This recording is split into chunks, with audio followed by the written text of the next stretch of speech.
일 수 있도록 우리 마음을 좀 담아서 진짜 사랑하기를 원하는데요. 우리 4장 1절을 좀 찾아보고 말씀을 생각해 보려고 합니다. 지난주에도 한번 확인했었죠? 다 같이 봉독합니다. 그러므로 나의 사랑하고 사모하는 형제들, 나의 기쁨이요 면류관인 사랑하는 자들아. 지금 빌립보 교회 성도들을 사도 바울이 이렇게 부르고 있어요. 20대 청춘 남녀가 사랑하면서 하는 사랑의 고백이 아닙니다. 사도 바울이 빌립보 교회 성도들에게 너무나 절절한 사랑의 마음을 담아서 고백하고 있는 내용이에요. 아마 이때쯤 사도 바울의 나이는 한 50이 좀 넘지 않았을까 생각이 되어지는데, 그러면 중년 남성이거든요. 20대, 30대에는 젊은 청년과 이 처녀들이 만나면 뜨겁게 열렬하게 사랑하지만, 그렇게 사랑해서 결혼했어도 한 20년, 30년 살다 보면 그 뜨거운 열정은 좀 사라지지만 마음속 깊은 곳에서부터 우러나오는 그 존경하는 마음을 가지고 사랑을 고백하면 그건 참 진중한 사랑이라고 볼 수가 있는데, 사도 바울이 지금 빌립보 교회 성도들에게 그런 사랑의 고백을 하고 있어요. 사도 바울이 개척한 교회가 많습니다. 그럼에도 불구하고 그 중에 이 빌립보 교회는 사도 바울의 매우 특별해서 이런 고백을 하고 있는 겁니다. 여러분, 살면서 내 마음을 다 해서 기도해 줄 수 있는 사람, 내 진심을 가지고 그 사람을 위해서 평생 기도해 줄 수 있는 사람이 있다면 그 사람 자신이 인생을 진지하게 사는 사람이고 참 의미 있고 행복하게 사는 사람이라고 볼 수 있어요. 왜요?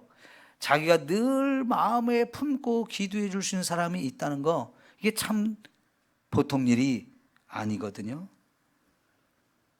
부부간에도 그런 사랑의 마음을 가지고 우리가 살아간다면 그 부부는 참 행복한 부부예요. 근데 이 세상에 그러지 못한 부부도 참 많지요. 근데 우리가 한 교회에서 신앙생활하면서 목회자와 성도가 그런 관계를 맺고 있다, 그리고 성도와 성도 간에 그런 사랑의 관계를 맺고 있다, 그 사람 세상에서 신앙생활을 정말 행복하게 잘 할 수 있는 사람이라고 볼 수 있죠. 저는 제가 지금 이 삼성교회에서 목회하고 있는 것이 참 감사한 일이에요.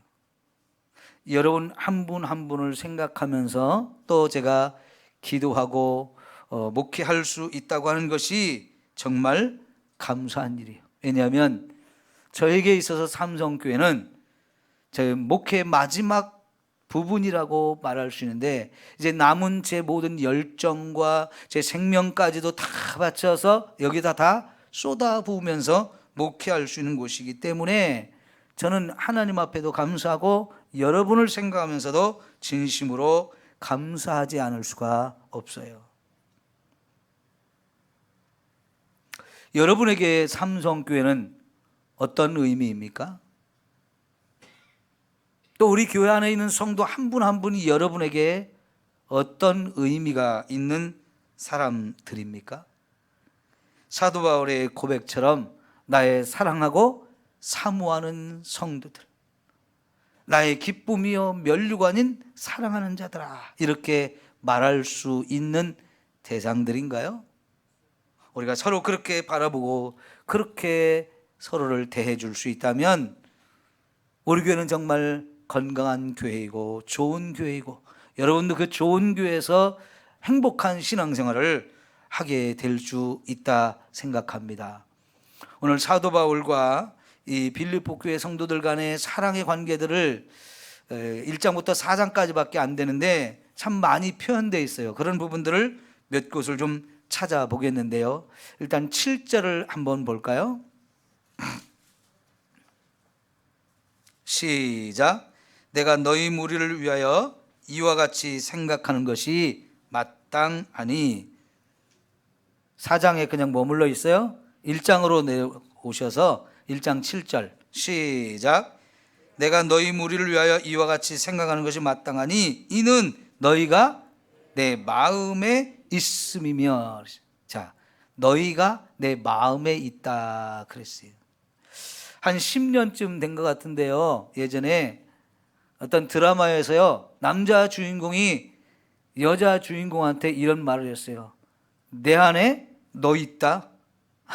이게 굉장히 명대사가 됐어요. 그 말 한마디가 그때 많은 젊은 청년들에게 정말 멋있는 얘기라고, 멋진 사랑의 고백이라고 이렇게 감동을 주어서 명대사라고 지금도 알려지고 있거든요. 근데 이미 2000년 전에 사도 바울이 빌립보 교회 성도들에게 여러분이 내 마음에 있습니다 라고 고백을 했어요.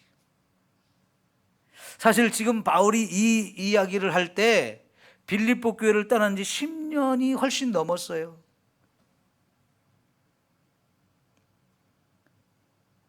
그동안 몇 번 만나본 적이 있기는 하지만 대부분 떨어져 살았어요.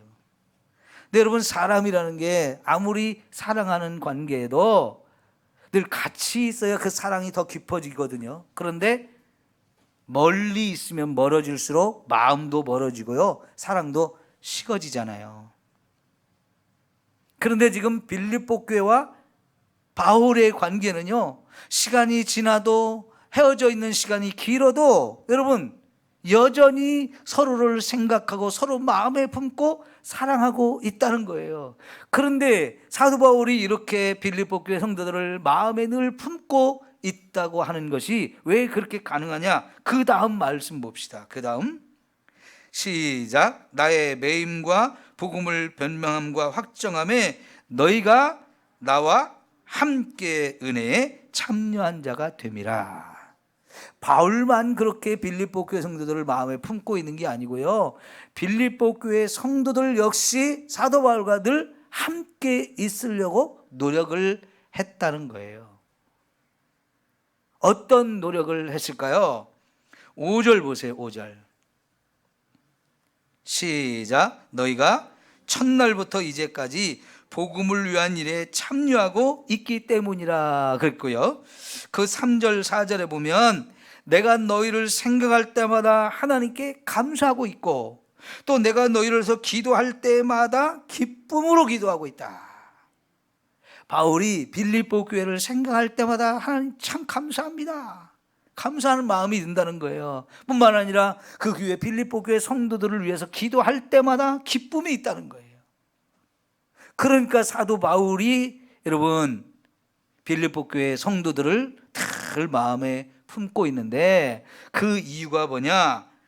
복음의 첫날부터 이제까지 복음을 위한 일에 참여하고 있기 때문이다. 바울이 하는 이 일이 뭡니까? 여기저기 다니면서 복음을 전하는 일이지요.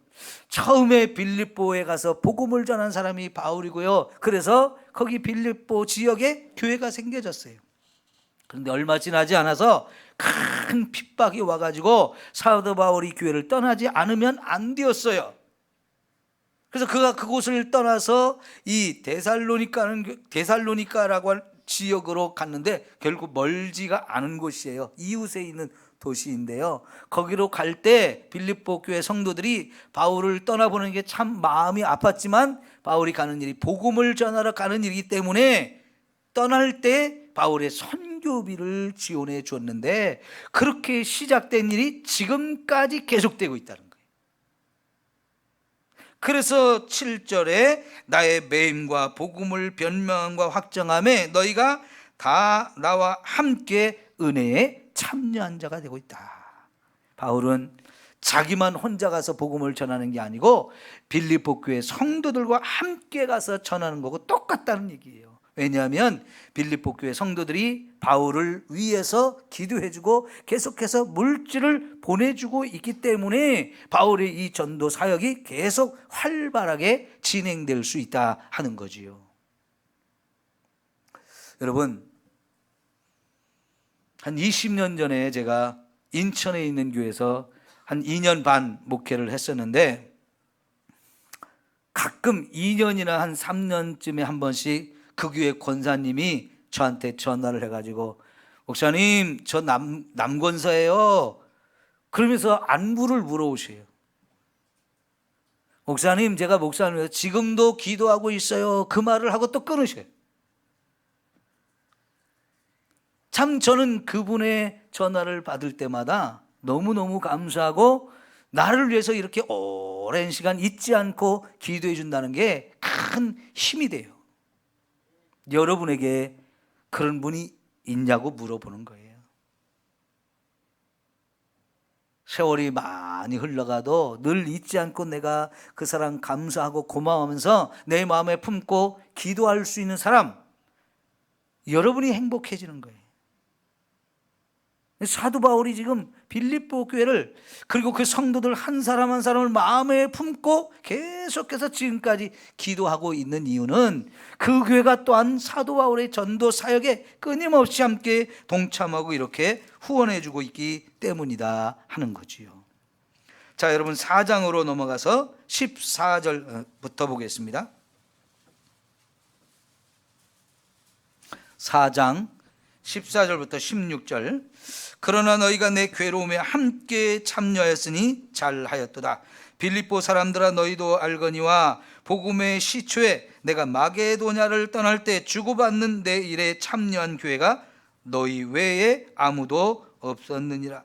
데살로니가에 있을 때에도 너희가 한 번뿐 아니라 두 번이나 나의 쓸 것을 보내었도다. 여러분, 4장 끝에 가서 다시 한번 이 바울은 이 빌립보 교회 성도들이 바울이 그걸 떠나서 데살로니가로 갈 때, 그리고 계속해서 남쪽으로 내려가면서 복음을 전할 때 계속해서 선교비를 보내고 후원을 해줬기 때문에 그 사역을 할 수 있었고, 그것은 나 혼자만 간 게 아니고 여러분이 함께 간 것입니다 라고 고백하면서 진짜 그 일이 너무나 귀한 일이고 아름다운 일이었다고 하면서 감사를 표현하고 있어요. 근데 사도 바울이 그렇게 말로만 감사하는 게 아니고요. 여러분 1장으로 다시 오셔서 1장 20절을 볼게요.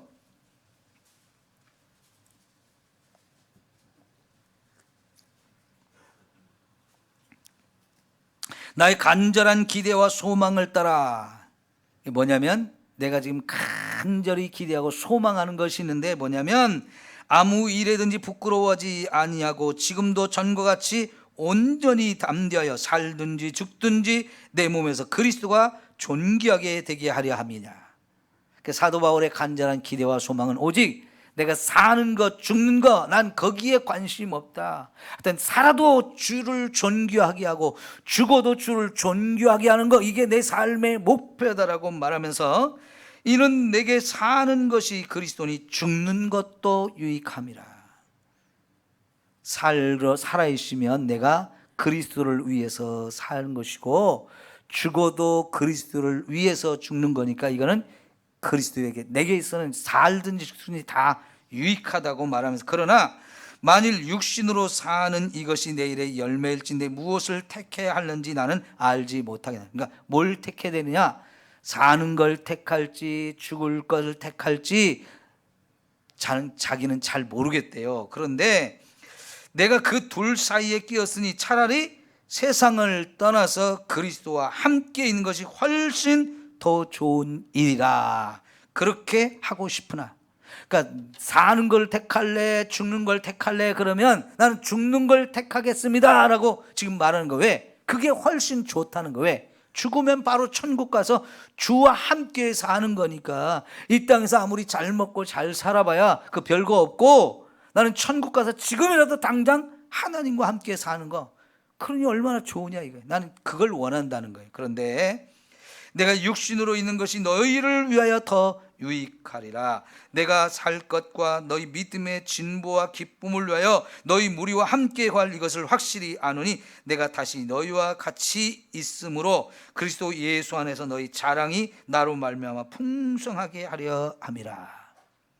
내가 이제 얼마 안 있으면 감옥에서 풀려 나갈 텐데, 그러면 제일 먼저 내가 하고 싶은 것은 내가 죽지 않고 여기서 풀려 나가면 난 여러분에게 제일 먼저 가고 싶습니다. 그래서 여러분과 함께 있는 게 좋겠고, 그리고 여러분의 믿음을 자꾸 더 성장시키는 일을 하고 싶고, 여러분이 나 때문에 하나님 앞에 자랑할 것이 많았으면 좋겠습니다. 이게 지금 사도 바울이 제일 원하는 거라는 거예요. 그리스도를 존귀하게 하는 일이 결국은 뭐냐면 교회를 사랑하고 그 교회 성도들의 믿음을 성장시키는 거, 이게 바로 그리스도를 존귀하게 하는 일이라고 사도 바울은 생각하는 거예요. 이게 내가 이 땅에 살아 있으면서 맺을 열매라는 거예요. 하나님 앞에 갔을 때도 나 이런 열매를 맺었습니다라고 자랑할 만한 거, 그 일이 바로 여러분에게 가는 것이라는 거죠. 이게 지금 사도 바울이 빌립보 교회 성도들을 얼마나 사랑하고 있는지를 보여주는 거예요. 많은 교회를 개척했고 많은 교회를 세웠지만 감옥에서 풀려나면 제일 먼저 가고 싶은 곳, 그게 바로 여러분입니다 하면서 빌립보 교회에 그렇게 고백을 하고 있다는 이야기죠. 여러분, 선교사들이 요즘에는 좀 잘 모르겠습니다만은 예전에는 선교사들을 파송할 때 파송하는 단체에서 유언장을 쓰고 가십시오 그렇게 얘기했어요. 왜 그렇게 할까요? 선교 현장이 어려움들이 많기 때문에 죽을 수도 있다는 거예요. 그러니까 죽을 각오를 가고 가겠느냐 물어보는 것이고요. 네가 복음을 전할 때 목숨 걸고 그렇게 복음을 전하는 거예요. 그러면 선교 단체에서 그 선교사가 쓴 이 유언장을 받아가지고 책상 서랍에 넣어놨다가 보관해놓고 혹시라도 선교사가 죽으면 책임 안 지려고 그거 내놓고 그 사람 유언장 써놓고 갔습니다. 그렇게 하려고 하는 게 아니고요. 네가 복음을 전하기 위해서 목숨을 걸고 가서 하면 우리도 끝까지 너를 책임져 주겠다. 그런 마음으로 서로 관계를 맺고 하는 거거든요. 근데 선교사를 그렇게 보내놓고 중간에 선교비 보내는 걸 끊어버리는 그런 분들이 있어요. 그거는 선교사를 죽으라는 얘기와 똑같아요. 여러분, 어린아이가 세상에 태어나면 제일 먼저 하는 게 뭐죠? 탯줄 끊는 거예요. 근데 그 탯줄 끊는 게 아이한테는 무지하게 큰 충격입니다.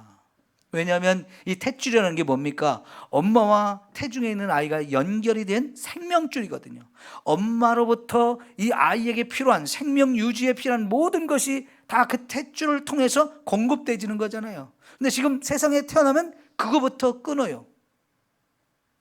그렇게 하는 이유는 이제 너는 네 스스로 살아갈 수 있는 걸 키워야 된다 하면서 그걸 끊어주고 이 탯줄로 공급되어 주던 것이 아니라 이제 자기 입을 벌려 직접 엄마의 젖을 빨고 그러면서 걸음을 배우고 사지를 움직이면서 공부도 하고 자라서 스스로가 살아가게 해주는 건데, 여러분, 선교 현장은 스스로가 자기 거기 그 사역에 필요한 것을 다 공급받기가 어려운 것이 훨씬 더 많지요. 그래서 뒤에서 선교사를 보내주고 계속해서 후원해주지 않으면 선교사가 될 수가 없는데, 참 안타깝게도 중간에 그걸 끊어버리는 그런 교회와 사람들이 있단 말이죠. 그러면 너 알아서 해, 네 알아서, 이런 꼴이 되어지면 선교사가 얼마나 갑자기 당황하고 힘들겠어요. 근데 이 빌립보 교회는 사도 바울을 그렇게 보내놓고는 끊임없이 그 일을 했다는 거예요. 아까 우리가 4장에 봤을 때 내가 그렇게 선교 현장으로 그렇게 계속 다닐 때 나의 선교 후원을 끝까지 한 교회는 너희밖에는 없었다는 거예요. 다른 교회는 다 중단한 교회가 많았고요. 사도 바울과 함께 다니던 사람들 중에도 사도 바울을 떠난 사람들이 많았어요. 그냥 떠나는 게 아니고 어떤 사람은 비방까지 하면서 떠났고요. 관계가 너무 악화되어서 떠난 사람들도 있었어요. 그런데 빌립보 교회만은 정말로 변함없이 계속해서 후원하고 사랑하면서 이렇게 멋지고 아름다운 관계를 계속 유지해 왔다고 하는 거예요. 그러니까 바울이 내 안에 여러분이 있습니다 라고 고백하는 거예요. 자, 이제 여러분 1장으로 다시 오셔서 8절을 봅시다.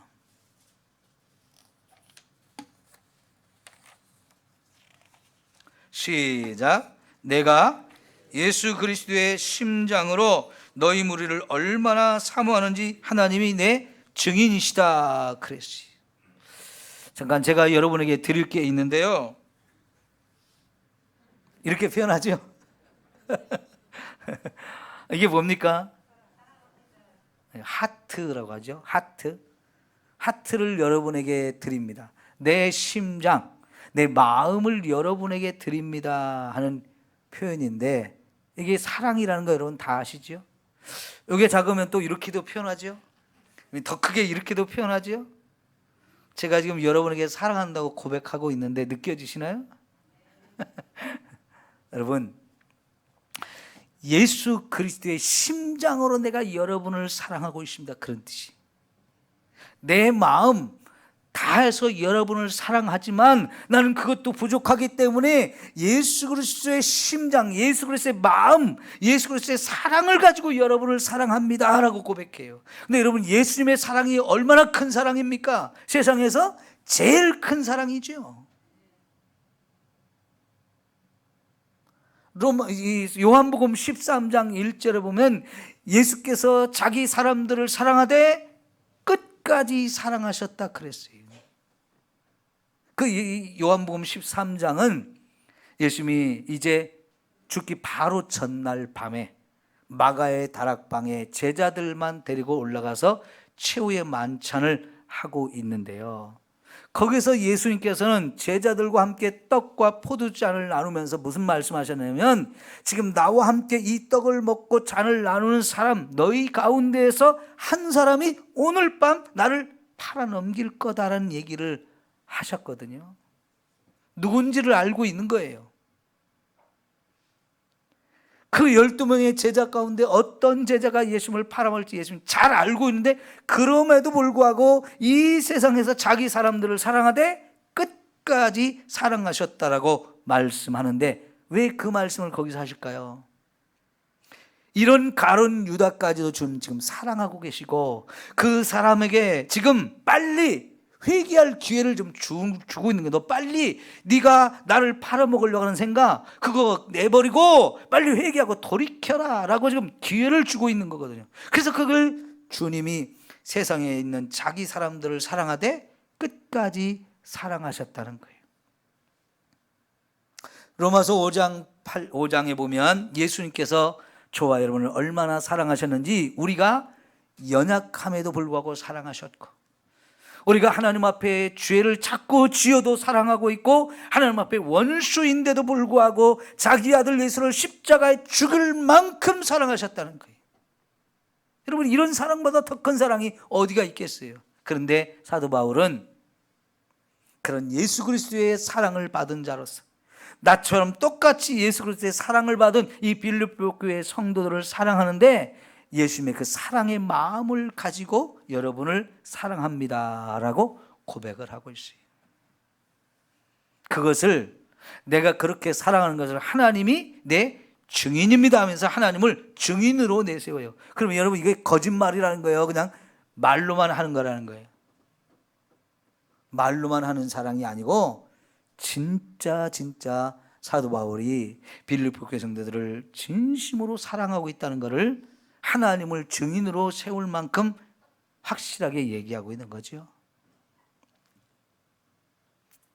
여러분, 우리가 교회 안에서 내 옆에 있는 사람이 나에게 얼마나 소중한 사람인지 우리가 잘 모를 수도 있어요.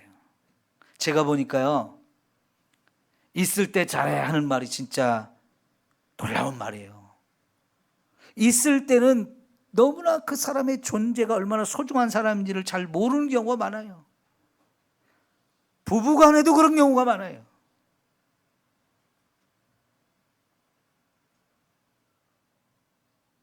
가족간에도 그런 경우가 많아요. 그러니까 있을 때 잘해야 돼요. 그렇게 잘하려면 지금 내 옆에 있는 사람이 얼마나 소중한 사람인지,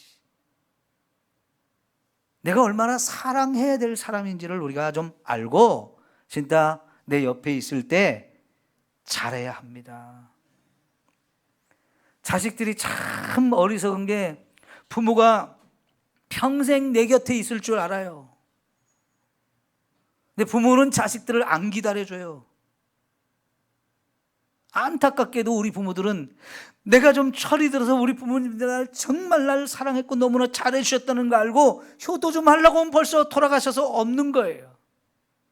그런 경우가 많죠. 여러분, 우리 서로 있을 때 잘해야 돼요.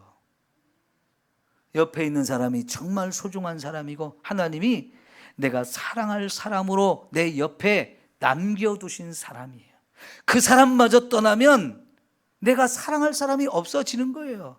여러분, 나이를 먹으면서 진짜 서글퍼지는 것이 뭐냐면 내 옆에 있던 사람이 한 사람 두 사람 떠나간 거예요. 내 옆에 더 이상 없는 거예요. 그게 나이 들어가면서 제일 힘든 거 아니에요? 여러분 지금 그런 걸 많이 느끼시죠? 연세 드신 분들. 그 얘기는 사랑할 사람이 그만큼 적어졌다는 거예요. 그러니까 있을 때 잘해야 됩니다. 서로. 네? 우리가 서로 소중한 사람들이에요. 자, 그래서 이제 사도 바울이 거기서 한 걸음 더 나가서 무슨 얘기를 하고 있느냐면 2장 17절을 한번 보세요. 2장 17절.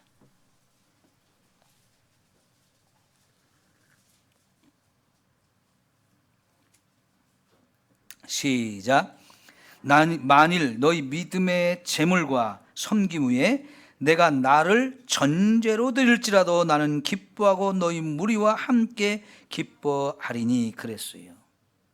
이 뭔 얘기냐면 너희 믿음의 재물과 섬김, 여러분 구약 시대에는 하나님께 제사를 드리려면 재물을 가지고 와서 죽여가지고 그 재물을 제단 위에 올려놓으면 재물을 하나님 불로 막 태우시죠. 근데 유대인들이 그렇게 제물을 드릴 때에 그 올린 제물 위에 포도주나 기름을 부어 드리는 경우가 있는데 그 포도주나 기름을 붓는 것을 전제라고 얘기해요. 전제.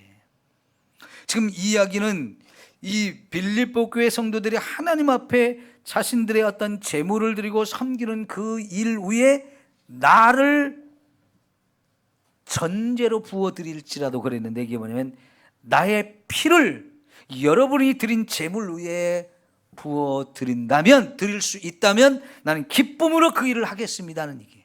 다시 말하면 여러분이 하나님을 섬기는 일에 내 생명까지도 아낌없이 내어 드릴 수 있습니다 라고 고백하는 거예요. 그만큼 사랑한다는 거죠.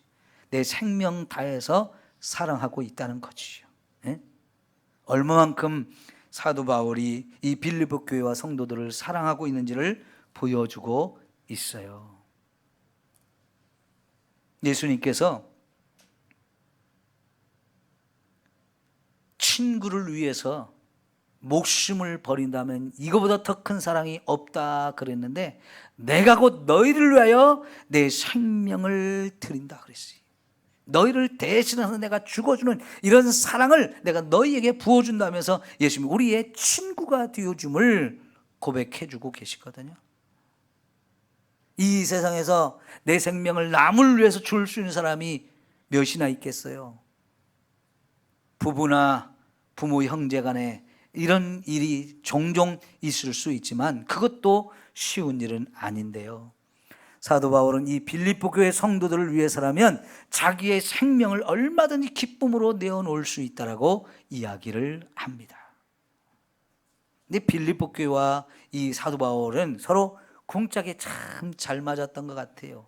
그래서 여러분 쭉 내려가 가지고 2장 25절을 한번 볼까요?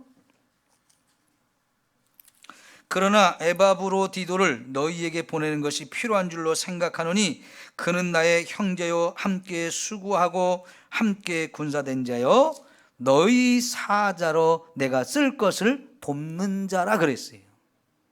여기 에바브로디도라는 사람이 이야기를 하고 있는데 내가 그 16절 24절 보아요. 24절 23절 그러므로 내가 내일이 어떻게 될지를 보아서 곧 이 사람을 보내기를 바라고 나도 속히 가게 될 것을 주 안에서 확신하노라. 뭔 얘기냐면 나 이제 얼마 안 있으면 내가 이 감옥에서 풀려날 게 확실한데 그러면 내가 여러분에게 갈 것입니다마는 여러분이 내가 가기 전에 에바브로디도라는 사람을 나보다 먼저 여러분에게 보내겠습니다 하는 얘기를 해요. 왜 그러냐면 이 에바브로디도는 너희의 사자로서 내가 쓸 것을 돕는 자라 그랬어요. 빌립보 교회 성도들이 바울이 로마 감옥에 갇혔다는 얘기를 듣고요, 너무 안타까워서 얼마나 고생할까 이 생각을 하고, 여러분 에바브로디도라는 사람이 빌립보 교회 성도인데 이 사람을 선택해서 가서 바울 옆에 가서 좀 도와주라고, 바울의 옥바라지를 좀 해주라고 보내면서 쓸 것도 많이 보내줬다는 거예요. 그런데 이 에바브로디도가 와가지고 얼마나 열심히 했는지 바울은 옥중에 있어도 건강한데 에바브로디도가 병이 들어서 죽어가게 됐댔어요. 그래가지고 이 소식이 빌립보 교회 소식이 가니까 빌립보 교회 성도들이 또 이 에바브로디도 때문에 또 마음이 아파서 걱정을 하고 있어요. 그런데 다행스럽게 에바브로디도가 건강해져 가지고 이제 여러분에게 이 사람 보내줄 테니까 그 사람을 통해서 지금 우리가 지금까지 어떤 생활을 했는지 좀 잘 들어보십시오 하면서 위로도 받고 기쁨을 같이 나누라고 보내준다는 거예요. 그러니까 이 사도 바울과 빌립보 교회 성도들은요, 서로 주고 받는 일이 참 많았고요, 서로 줄 수 있는 거 다 주려고 정말 많이 애를 썼다는 것을 우리가 확인해 볼 수 있는 거지요. 여러분, 어쩌면 이렇게 바울과 빌립보 교회가 이렇게 멋지고 아름다운 관계를 맺을 수 있을까요? 제가 신학대학원에 다닐 때 우리 학교를 졸업한 선배 목사님들을 종종 초청을 많이 했어요. 그럼 그분들이 와서 설교를 하는 일이 많았는데 어느 목사님이 설교하러 오시면서 자기 교회 집사님 한 분을 모시고 와서 같이 예배를 드리는데 한참 설교에 있다가 아무개 집사님, 자 그래서 잠깐 일어나시죠. 저 뒤에서 일어나셨어요. 집사님은 나한테 뭐요? 그러니까 예, 저는 목사님의 온라인입니다. 이렇게 말씀하세요. 목사님이 그 이야기를 설명하는데 교회를 건축하게 됐다는 거예요. 근데 교회 건축하는 일이 얼마나 힘들어요. 목사님도 최선을 다해서 이렇게 건축을 하고 또 그 집사님도 막 자기의 모든 재산을 들여가지고 이렇게 교회 건축에 헌신하다 보니까 어쩌다 보니까 집사님 집에 양식이 떨어졌다는 거예요. 생활비가 없다는 거예요. 그걸 목사님이 듣고는 깜짝 놀래가지고 매달 이제 교회에서 목사님 사례비를 드리는데 절반을 뚝 떼어서 집사님에게 드리면서 집사님 집에 양식 없다면서요, 생활비 없다면서요, 같이 씁시다 하면서 매달 그렇게 목사님이 생활비 사례비가 나오면 절반을 나눠서 같이 쓰게 됐다는 거예요. 그러면서 이제 교회 건축이 다 이루어졌고 그러고 나니까 집사님이 하나님 또 축복을 주셔가지고 이제 물질의 축복을 많이 받았는데 집사님이 목사님을 찾아오셔가지고 목사님 교회 건축할 때 저희 가정을 이렇게 목사님이 잘 돌봐주셔서 너무 감사한데 앞으로 목사님 돈이 필요할 때는 저한테 얼마든지 전화하세요. 그럼 제가 온라인으로 싹 보내드리겠습니다. 제가 목사님 온라인이 되어드릴게요. 그러셨다는 거예요. 힘들고 어려울 때 그 고난과 어려움을 같이 견디면서 하나님을 위해서 헌신하고 수고하는 이 사람들이 이렇게 멋지고 아름다운 관계를 맺지 않습니까? 참 그 얘기를 들으면 부러워했고요. 나도 이 다음에 목회를 하면 저런 목회를 하고 싶다 이렇게 생각은 했었는데 글쎄요, 잘 모르겠습니다. 제가 지금 그런 목회를 하고 있는지. 여러분에게 정말 그런 모습을 보여드려야 되는데 앞으로 정말 그런 목회자가 될 수 있도록 여러분 기도해 주십시오. 우리 아까 사도 바울이 고백한 것처럼 4장 1절 말씀을 가지고 우리 옆 사람 보면서 한번 해볼까요?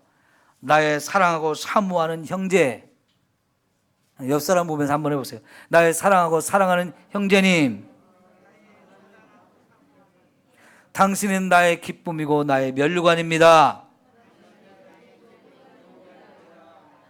네, 여러분 우리 서로가 이런 관계가 되었으면 좋겠습니다.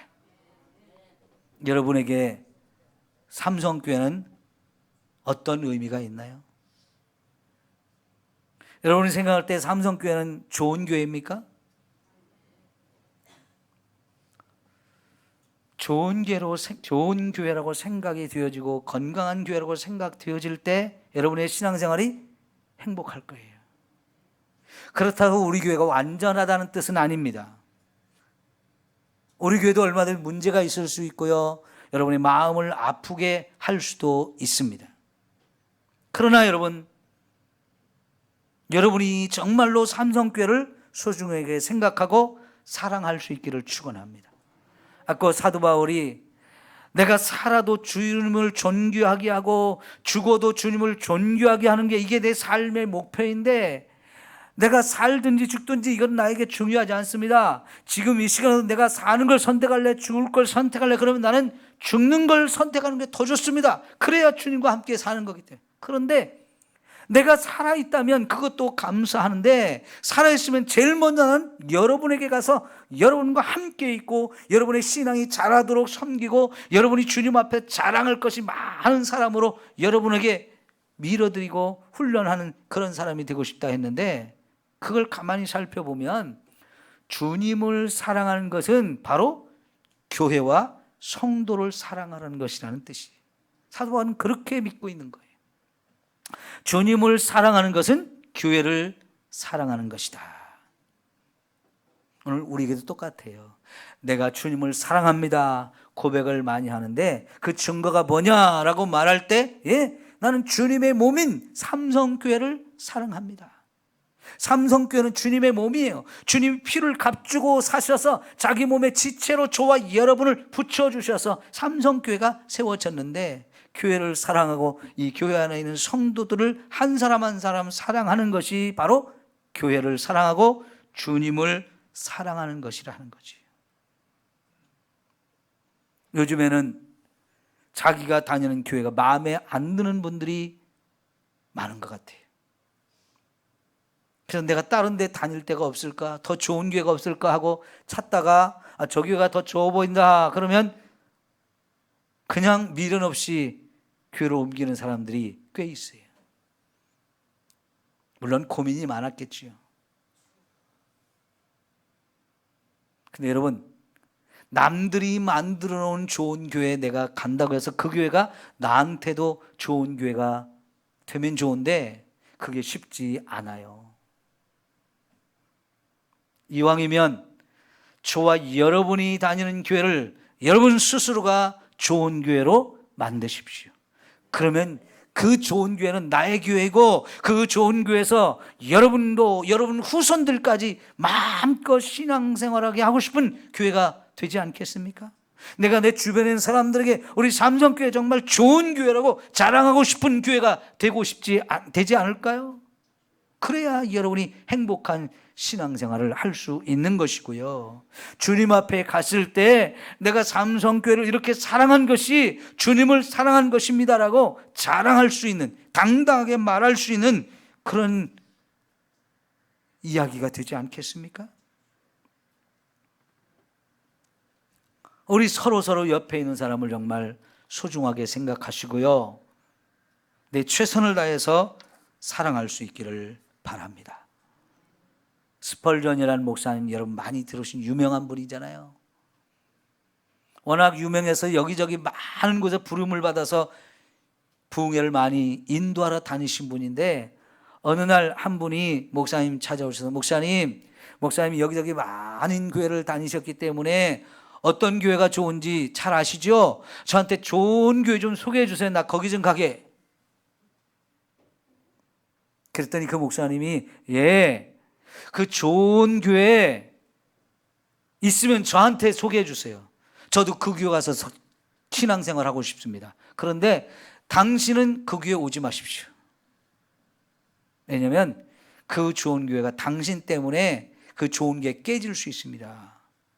그렇게 얘기했대요. 남들이 만들어 놓은 좋은 교회에 내가 가면 그 좋은 교회가 나 때문에 깨어질 수 있다는 얘기는 내가 교회를 사랑하고 교회를 좋은 교회로 만드는 사람이 아니라 교회를 망치는 역할을 하고 있었는지도 모른다는 얘기죠. 스펄전 목사님에게도 좋은 교회를 찾아보기가 쉽지 않았다는 얘기예요. 내가 다니는 교회를 내가 스스로 좋은 교회로 만드는 일에 우리가 최선을 다해야 하는 거예요. 그래야 그 교회가 건강한 교회, 좋은 교회가 되어줄 수 있는 것이고, 그만큼 저와 여러분도 그 교회에서 행복하게 신앙생활을 할 수 있는 거지요. 예수님이 세상을 떠나기 전에 주신 몇 가지 큰 명령이 있는데요, 첫째가 서로 사랑하라는 것이요, 두 번째가 땅끝까지 가서 내 복음을 전하라는 것이고요, 서로 하나 되라는 것, 거룩하라는 것, 이런 것들이 주님이 주신 최고의 명령인데, 여러분 우리 서로 사랑하면서 주님의 그 마음을 가지고 섬기면서 행복하게 신앙생활하고 교회를 더 좋은 교회, 건강한 교회로 함께 세워갈 수 있기를 축원합니다. 기도합니다. 하나님 아버지, 감사합니다. 오늘 우리 이렇게 주님 안에서 같은 마음을 가지고 신앙생활하는 우리들 서로 사랑하기를 원합니다. 너무나 소중한 사람들을 내 곁에 붙여주셔서 주님 나라 갈 때까지 섬기며 사랑하며 아름다운 교회로 세워나갈 수 있게 하여 주옵소서. 예수님의 이름으로 기도하옵나이다. 아멘. 우리 찬송가 218장을 부르겠습니다.